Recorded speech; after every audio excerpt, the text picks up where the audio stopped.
What's up, good people? Mark Holmes here, and as always, I want to say thank you all for watching, commenting, subscribing, and being part of the Joe Boot Sports Report.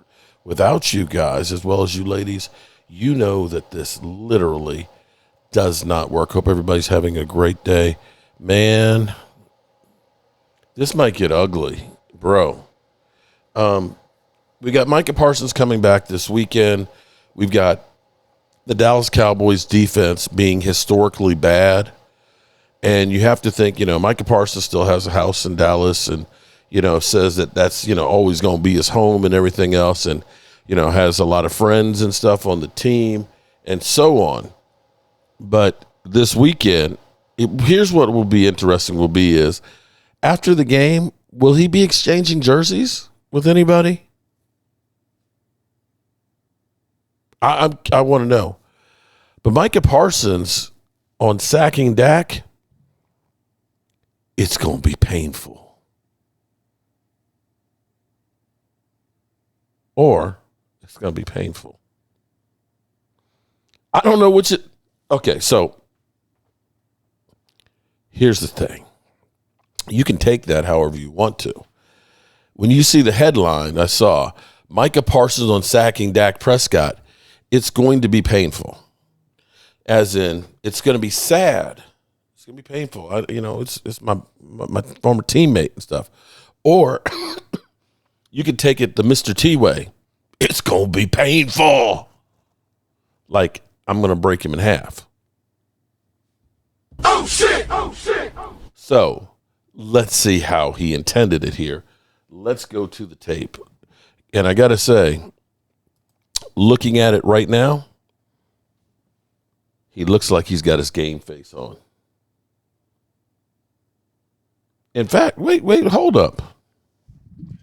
Wait a minute. Wait. Here's where, when people leave the Cowboys, it seems like things are better. You know that? So we were sitting here. My last video was looking at players that have left the Cowboys. They have the Daniel Jones effect, leaving the Cowboys. Malik Collins is like a 91 rating. Micah Parsons is like a 90.8 and stuff like that. Jordan Lewis, a Woozy, Dorrance Armstrong. It goes down the list that all of these guys, they leave the Cowboys and all of a sudden they're world beaters. But is it me, or does it look like, because you remember before the season started over the summer, they were talking about Micah Parsons looking like George Jefferson, that his hairline was receding. Am I wrong? It looked like his hairline has grown back. Is that the effect of leaving the Cowboys?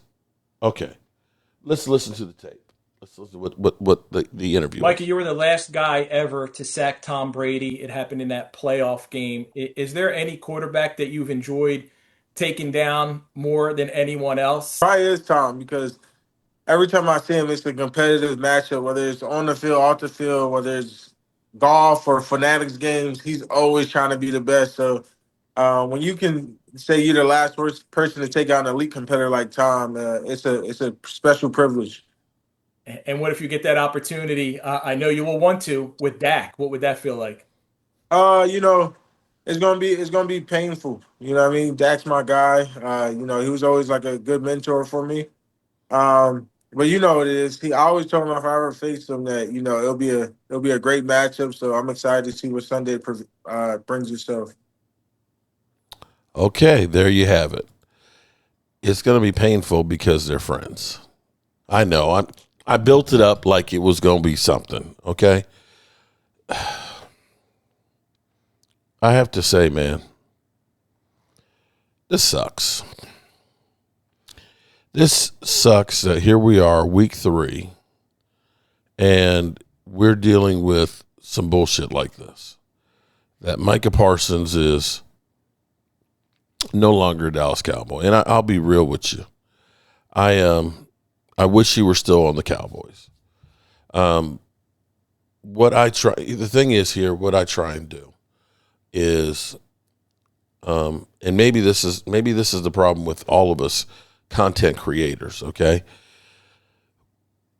the Cowboys and as content creators overvalue the players and try and bring you or at least I do.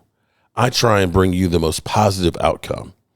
When we sign a player, I'll give you a positive spin on why it's, that maybe here's the reasons why they signed them and how they're going to fit in. When we go to training camp and, we're taking pictures in training camp because we see, Dennis Houston, elevating and getting a one-handed catch in the corner of the end zone, and we show you those clips and things, and we think, oh, my God, we got the next Odell Beckham Jr., and we're looking at our guys working against our guys, and that might not necessarily be how it is against other teams. We look at a guy like, say, Dorrance Armstrong and say, well, he played pretty well for us.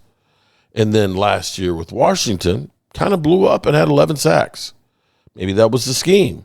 Maybe that was a contract year. Maybe that was just an aberration. But you look at that and say, hey, we got Dorrance Armstrong, 11 sack guy last year. That's going to work out pretty good for us this year.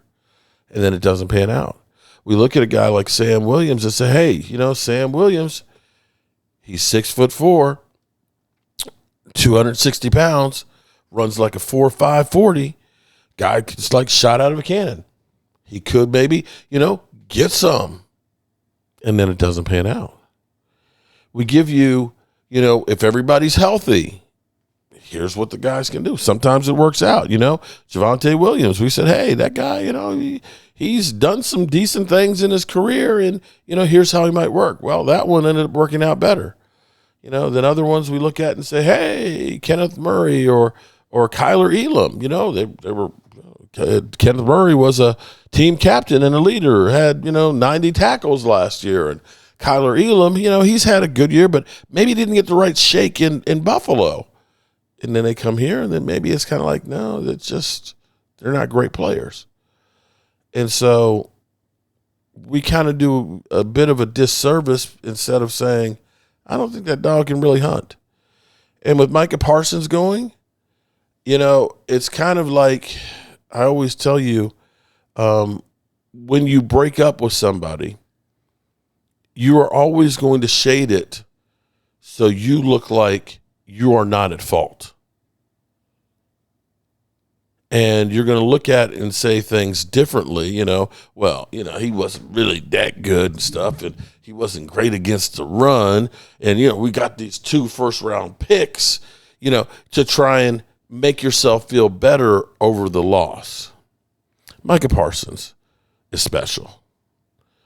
The problem with Micah Parsons and the Dallas Cowboys has nothing to do with Micah Parsons. The problem with Dak Prescott and the Dallas Cowboys has nothing to do with Dak Prescott's abilities. The reason they're not successful is not because of what they do. Dak Prescott is like 4th in the NFL in passing yards right now. Contrary to popular belief, all these people say he just sucks. What sucks is the Dallas Cowboys organization constantly looking for a cheap option and literally just saying, we got position flex. We'll take a safety. Imagine if we hadn't said, we'll take a safety and play him at linebacker. What if instead of drafting Van Der Esch, we had gotten a guy like, Demario Davis, a legitimate linebacker who, since he left the Jets and has been with New Orleans, has been the heart and soul of their defense and hasn't missed a game. Or a guy like Calais Campbell that people said he's too expensive. He's too expensive. And even though he can play the 1, the 3, the 5, he can play anywhere across the defensive line. A man of the year type guy. He's too expensive. But yet we got jackasses that think it's better to wait till the last minute to sign guys when it costs you the most. And it always seems like they signed the wrong guy. And they let go the ones that they should be holding on to.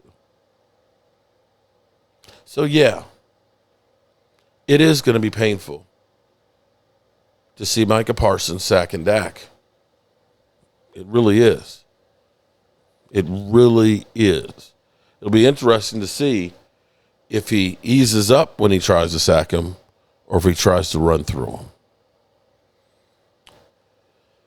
We're in hell right now. We're in hell right now. Alrighty, people. Peace out.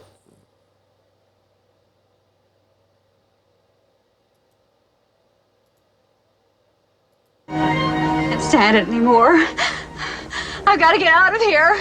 I've got to get out of here. Calm down. Get a hold of yourself. Stewardess, please let me handle this. I've got to get out. Calm down. Now get back to your seat. I'll take care of this. Calm down. Calm down. Get a hold of yourself. Doctor, you're wanted on the phone. Everything's gonna be all right. Please. Sister, please, I'll handle this. Yourself.